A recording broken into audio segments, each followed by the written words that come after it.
Hello and greetings to all of you, dear viewers and esteemed guests. You are very welcome. Today we come with a beautiful myth from the Greek gods and the mythical world. This time we will delve into the clash of the titans. It is the mighty god and the symbol of strength, Hercules, the legendary hero, against the king of the gods, Zeus. So stay with us to become acquainted with this beautiful myth.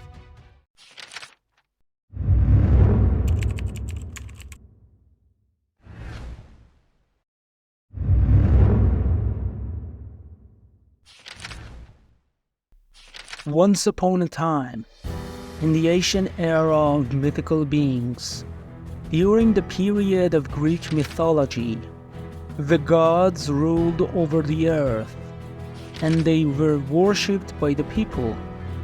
The ancient Greek gods, in order of rank, were led by Zeus, the king of the gods, and the ruler of Mount Olympus. Zeus possessed immense power, including control over thunder and lightning, as well as the gift of immortality. He was beloved among ordinary people, and his temples were scattered throughout the mythical lands of Greece. In the second rank of the gods was Poseidon, the king and ruler of all the oceans and seas of the world. Poseidon was brother of Zeus and the mighty god of the waters and seas of Greece. He wielded great power and carried a trident with 3 prongs, with which he controlled all the vast seas. His domain included the city of Atlantis, located beneath the sea. In the third rank of the gods was Hades, the god of the underworld and darkness. Hades was not a benevolent god, and often contested with his elder brother, Zeus, for supremacy over Olympus. Hades ruled over the depths of the underworld and the realm of shadows and demons. In the fourth rank was the god of war, Ares, the eldest son of the supreme god Zeus. Ares was a god of anger and wrath, always immersed in battle and conflict. He lacked humanity and reveled in the bloodshed and carnage of war. Although he did not have a specific realm of rule, he was constantly engaged in conquest and warfare, moving from one city to another. Any city he conquered came under his dominion. Finally, in the fifth rank was the goddess of wisdom, war, and craftsmanship, Athena. Athena was the greatest and eldest daughter of Zeus. Her mother was the powerful and beautiful goddess Metis, who had been seduced by Zeus, the king of the gods. Athena's symbol was the owl. Athena was very compassionate and sympathetic goddess, always supportive and helpful to the weak and vulnerable people. For this reason, she was highly beloved among the people. She was always at odds with her father, Zeus, and constantly tried to control him to prevent harm from befalling the powerless. However, Athena harbored a deep-seated resentment toward her father. She bore a grudge against Zeus for the calamity he had brought upon her mother. Athena awaited the opportune moment to avenge her mother's suffering at the hands of Zeus. Despite being the supreme god with immense power, Zeus was promiscuous and had numerous children, many of whom he didn't even acknowledge or care about. He indulged in revelry, debauchery, and seduction of beautiful Greek women, regardless of the consequences it brought upon them. Meanwhile, a remarkably beautiful woman with a radiant face lived in the great city of Argos. She had caught the attention of Zeus himself. This beautiful woman was Alcmene, the wife of the king of Tyrannus, Amphitryon, in Argos. Zeus, for whom nothing mattered except his desires, was captivated by Alcmene's beauty. One night, disguised as Amphitryon, Zeus appeared to Alcmene and lay with her. Afterward, he returned to his true form. Alcmene, who had realized what had happened, became deeply upset and saddened. For this reason, she left the city and her husband behind and went far away to a distant place. When Zeus returned to Argos for the second time to see Alcmene again, he realized that she was no longer there. Infuriated, Zeus leveled Argos to the ground and wiped out the inhabitants of the city. Meanwhile, years passed, and Alcmene gave birth to a son. Yes, indeed, the unwanted child was the son of Zeus, who had been brought into the world. Alcmene took great care of him, nurturing him into a powerful and mighty figure, and named him Hercules. This was because even from his infancy, he displayed extraordinary strength and power. Hercules could ascend the mountains and trek for months without fatigue. He possessed such immense strength that he could uproot giant trees effortlessly. Hercules had incomprehensible power. He and his mother Alcmene lived in a seclusion on a remote farm, until Zeus finally found Alcmene and revealed himself to her. Alcmene, terrified of Zeus, recoiled from him and begged to be left alone. Zeus, enraged, severely wounded Alcmene and departed. Hercules, returning from his hunting expedition, joyfully approached his mother's house.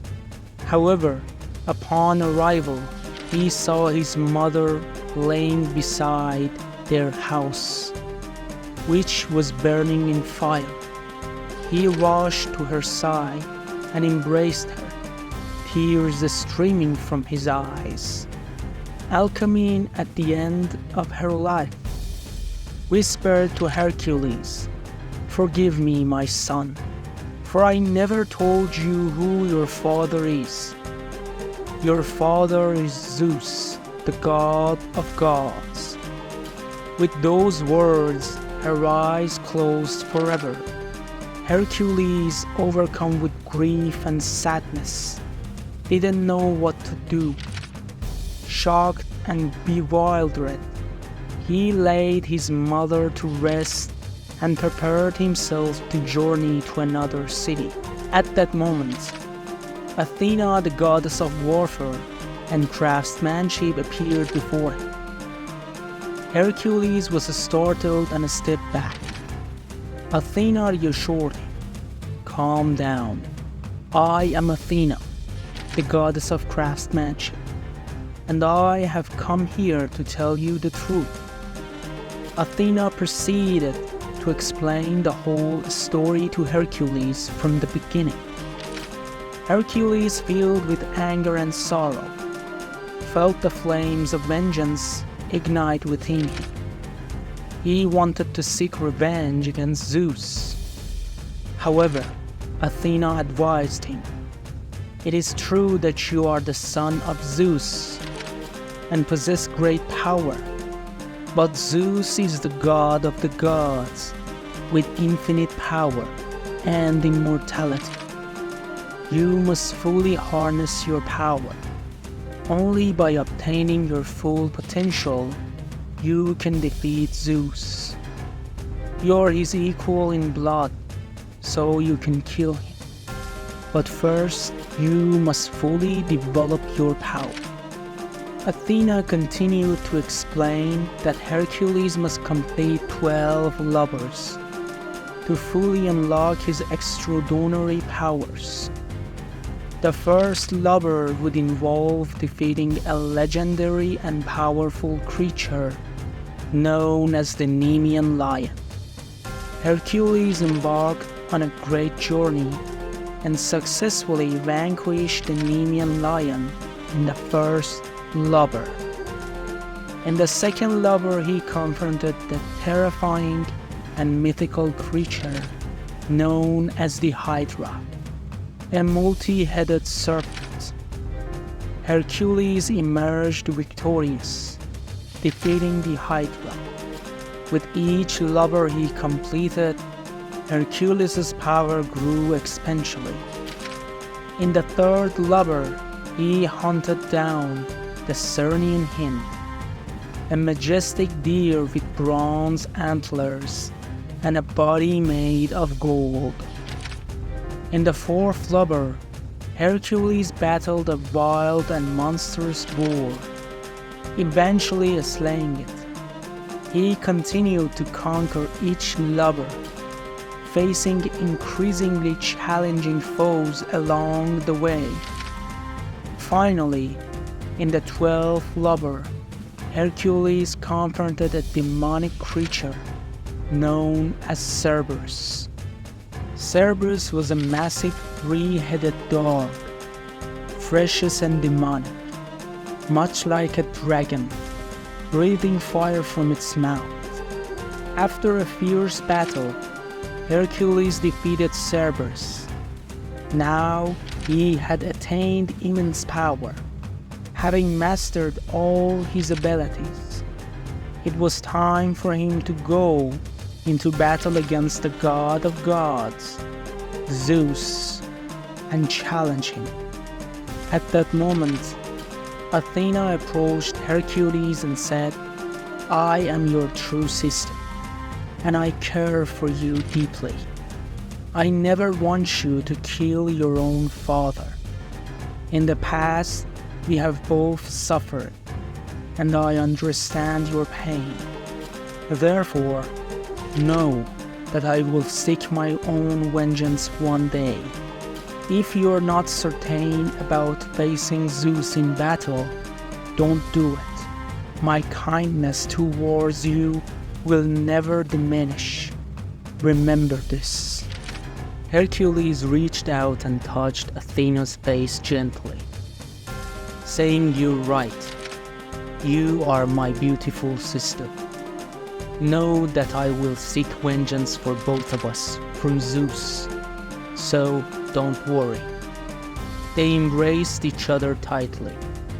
Before Hercules set off to battle Zeus, Athena handed him her swords, saying these will enhance your power even further.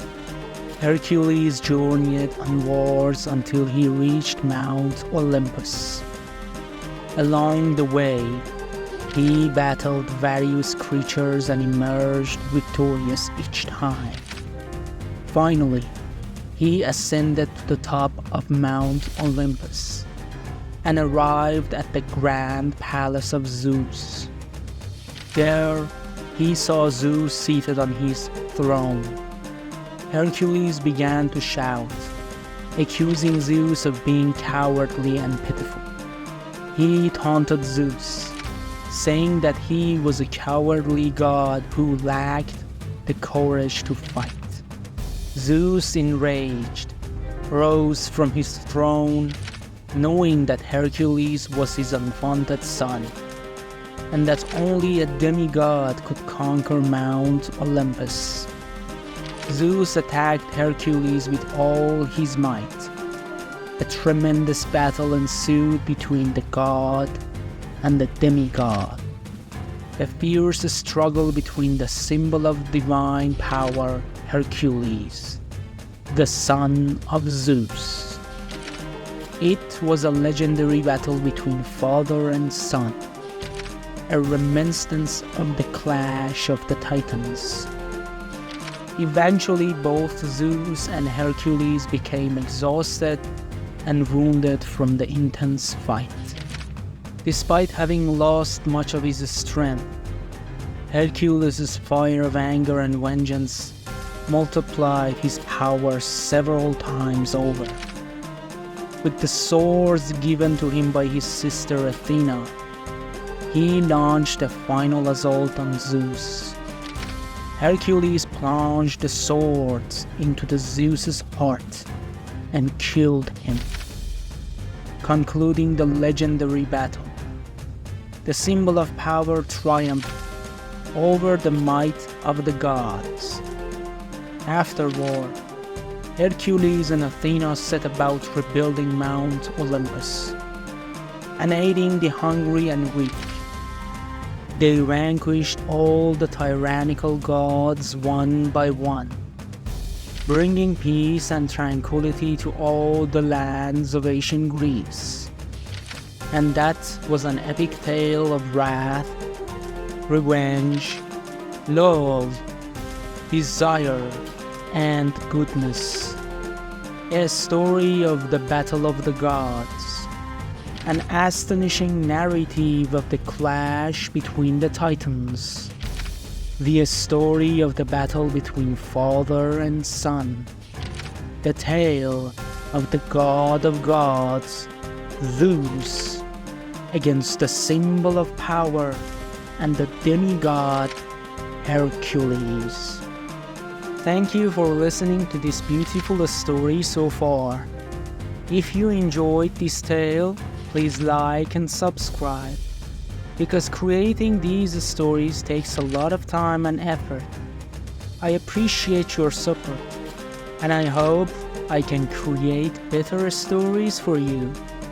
Farewell until the next epic saga.